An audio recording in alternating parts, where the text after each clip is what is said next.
On est dans une ère où on prend soin des gens, on fait attention à ce qu'ils ressentent, on fait beaucoup plus attention aux émotions. On va, voilà, les enfants, on va les éduquer en fonction en disant qu'est-ce que tu ressens, etc., etc. Il y a plus de communication et c'est génial. Franchement, c'est génial. Je trouve ça magnifique qu'on puisse s'ouvrir à ça. Là où ça me pose problème, c'est qu'en fait, on prend ce que l'on ressent comme excuse. Et les personnes qui ont envie d'avancer, de bouger, de changer des choses, qui sont dans le mouvement, qui sont des leaders, qui sont devant, on va leur reprocher: «Ah mais tu me déranges quand tu fais ça. Ah mais ça me va pas. Ah mais ça» et cetera et on va leur reprocher de faire ce qu'ils font et d'être qui ils sont et si on reste dans: «Je fais attention à ce que tu ressens en me diminuant», alors on se rend pas service, ni les uns ni les autres.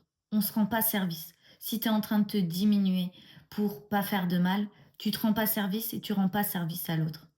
On peut très bien être qui on est, faire ce qu'on a envie de faire, être libre, être vraiment libre, bouger comme on en a envie et en même temps prendre en considération ce que ressentent les autres et être là comme je vois tout à fait ce que tu ressens, je le vois très bien et je suis navrée que ce que je fasse et ce qui je suis et ce que je dis te cause autant de désagréments.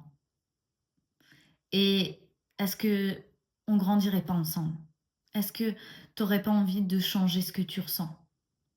Parce que moi, je changerai pas, je bougerai pas. Je t'aime, mais je ne bougerai pas. Et ça, j'adore cette posture-là. Moi, heureusement que j'ai eu des amis et des proches comme ça parce que j'ai eu des moments où je me suis servie de mes émotions comme d'excuses en disant: «Mais tu es une mauvaise personne et tu prends pas soin de moi et regarde ce que tu me fais» et faire culpabiliser les autres. Aujourd'hui, on vit dans un monde, attention, où on sait que les gens ressentent des émotions. On est conscient de ça, on sait qu'il y a beaucoup de choses qui permettent aux gens d'agir quand on appuie sur tel bouton émotionnel ou tel bouton émotionnel.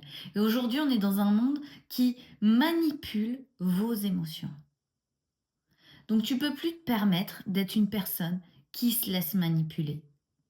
Tu peux plus être une personne sur qui on peut appuyer sur des boutons et qui va agir tel un robot derrière. Genre, je vais te dire quelque chose qui va te faire peur et je sais que soit tu vas te défendre, soit tu vas bouger, soit tu vas te mettre en mouvement.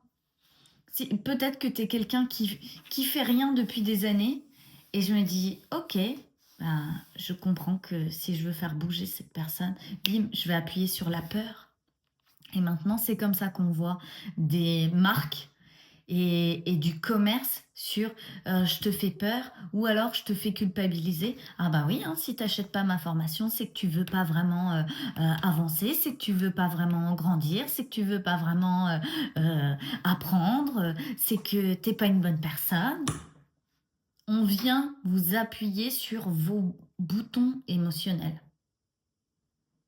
Vous pouvez plus, vous pouvez plus vous laisser faire, vous pouvez plus prendre ça pour excuse de ne pas réaliser vos rêves, vous pouvez plus non plus, vous en servir pour manipuler les autres comme c'est quelque chose de personnel une émotion, c'est personnel. Ça vous regarde, c'est entre vous et vous, ça vous donne une indication, ça vous fait bouger, vous mettre en mouvement, mais ça vous appartient à vous.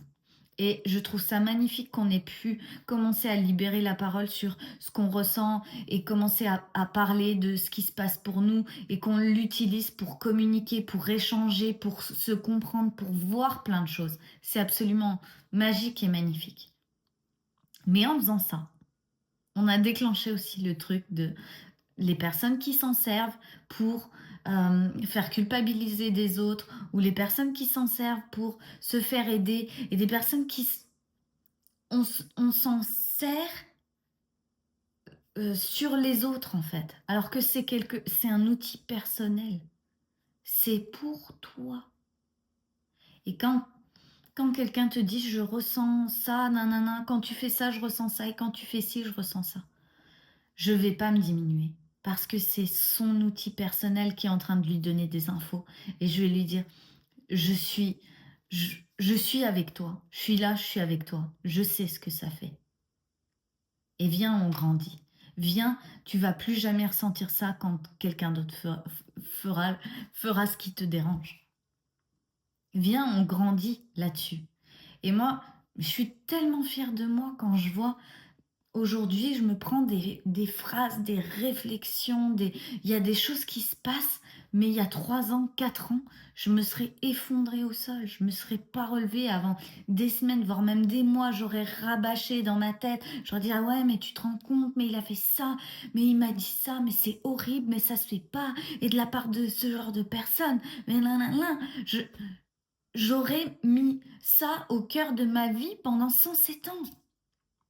Aujourd'hui, c'est comme si, waouh, je suis désolée pour toi que tu vives ce genre de choses. Je suis désolée pour toi que tu en sois à faire ce genre de choix pour toi dans ta vie. Ou alors, je suis là pour toi et si je suis là, quoi. Viens, on grandit. Et il y a une phrase qui m'a vraiment marquée, c'est, tu vois, si j'ai dans ma main une tasse de café et qu'on me bouscule, je vais renverser du café. Si j'ai dans ma main une tasse avec de l'eau et qu'on me bouscule, je vais renverser de l'eau. Eh bien, c'est pareil pour nous. Si quelqu'un te bouscule, mais qu'à l'intérieur, tu as de la colère, ce qui va sortir, c'est de la colère. Si on te bouscule, mais qu'à l'intérieur de toi, il y a de l'amour, tout ce qui va sortir, c'est de l'amour. Donc si à chaque fois que quelqu'un vient te bousculer ou tu as la sensation que ça vient te déranger, t'irriter ou truc, ce qui sort, c'est ce qu'il y a à l'intérieur de toi. Si ce qui sort, c'est de la tristesse, c'est qu'à l'intérieur de toi, c'est rempli de tristesse. Si ce qui sort, c'est de la colère, c'est qu'à l'intérieur de toi, il y a beaucoup de colère. Ce qui sort naturellement, c'est ce qu'on a aussi stocké pendant des années et des années. C'est peut-être des frustrations, c'est peut-être tout un tas de choses. Et aujourd'hui, personnellement, je suis fière d'avoir fait ce job et de me dire maintenant, quand on me bouscule, c'est rare, très rare qu'il y ait autre chose que de la compassion, de l'amour, de la sincérité, du, du partage, des fois de la surprise, qui sortent et qui soient comme vas-y, viens, on grandit. Et il y a même encore quelques mois, j'aurais pas pu dire ça. Parce que je vous jure que quand on va en profondeur, on retrouve encore des émotions stockées, des émotions stockées, des émotions stockées. Vous imaginez combien d'émotions on vit dans une journée? Imaginez 10, 15, 20, 30 ans d'émotions stockées. Parce qu'on ne les a pas vécues comme elles devaient l'être. Juste, fou, ça passe, j'ai un message, oh j'ai compris, voilà. On a fait ah mais tu te rends compte, il s'est passé ça, il s'est passé ça et nanana et on l'a stocké. Et même de temps en temps quand on est bousculé, bim, on peut le ressortir, tu vois. Tu vois ça? Parce que c'est à l'intérieur de nous. Et moi, je sais que si je suis là en train de vous parler tous les jours et de m'être lancé aussi ce défi des 365 jours de vidéo, c'est parce que j'ai tellement de choses à partager à ce sujet. Et je pense qu'on est capable de grandir émotionnellement, vraiment beaucoup. On est dans un monde où l'ère émotionnelle est importante, mais aussi la liberté d'expression, la liberté d'être, la liberté de faire est aussi importante. Et si à chaque fois quelqu'un fait ce qu'il aime, ça vient nous déranger, comment on peut grandir comme ça? On ne peut pas empêcher les gens de faire ce qu'ils veulent et on ne peut pas en même temps vivre avec toute cette souffrance non plus à l'intérieur. Comme c'est pas possible. Donc, on doit grandir. On n'a plus le choix maintenant. On n'a plus le choix, c'est notre responsabilité émotionnelle. On doit la prendre et on doit grandir ça, notre intelligence émotionnelle, et venir comprendre les choses, aller plus loin. On peut plus se contenter de juste soit souffrir, soit faire ce qu'on veut, soit souffrir, soit faire ce qu'on veut, soit et essayer de contrôler, essayer de faire ou souffrir. Comme non, c'est plus simplement ça. On va plus loin que ça. Donc venez, rejoignez, rejoignez le mouvement de la conscience émotionnelle, rejoignez ça et on y va, on apprend ensemble, on bouge les choses ensemble, on grandit ensemble. On fait partie de ça. Je vous embrasse et je vous dis à demain.